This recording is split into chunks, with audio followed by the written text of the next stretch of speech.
Où est-ce que je devrais placer les abdos dans mon programme, notamment en sèche, lorsque je vais potentiellement commencer à les faire de plus en plus régulièrement? On va voir ça du coup en 3 points clés. Le premier point crucial à mes yeux, ce serait déjà de poser son programme. Le pec, le dos, les jambes, etc.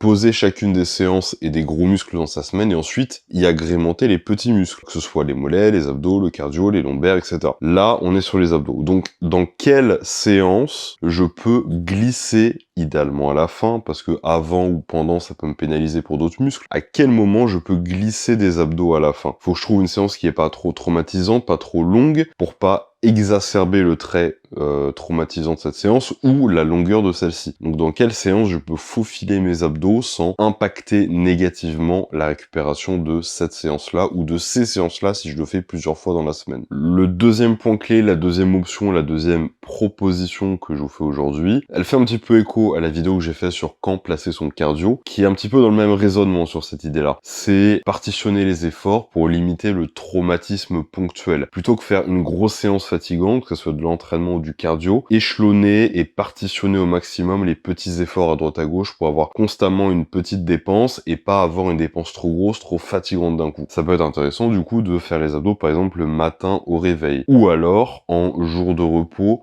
pour agrémenter à ce jour de repos une petite dépense, bien que les abdos soient pas une dépense colossale à faire, peut-être à la limite si on fait un circuit, ou alors c'est pas non plus une dépense qui est trop fatigante. En général, je trouve ça plus intéressant de le caler avec un entraînement, quitte à tout faire, autant partitionner d'un côté le cardio et d'un côté les entraînements musculaires. Cela dit, en jour de repos, si vraiment on a un niveau d'activité qui est assez basse et qu'on veut pas faire des séances trop longues, ou alors qu'on a très peu de temps dans la semaine pour faire des séances, donc les séances s'allongent parce qu'elles compilent pas mal de muscles et de gros muscles, ça peut être intéressant les jours off à la maison de faire un petit peu de cardio, d'abdos, de mollets, en une séance pas trop traumatisante mais qui va quand même dépenser des calories et nous permettre de travailler les muscles qu'on pourrait délaisser à la salle parce qu'on a peu de temps à la salle, eh bien ça peut être une solution de les caler sur les jours off ou alors loin de l'entraînement, le matin par exemple, ou alors le soir si on s'est entraîné le matin. Et si ces conseils-là t'ont aidé pour ta sèche, n'oublie pas que jusqu'à demain dimanche minuit, tu as l'occasion d'avoir accès à La Sèche Parfaite, mon programme de 15 semaines pour obtenir le meilleur physique de ta vie d'un point de vue esthétique et sèche.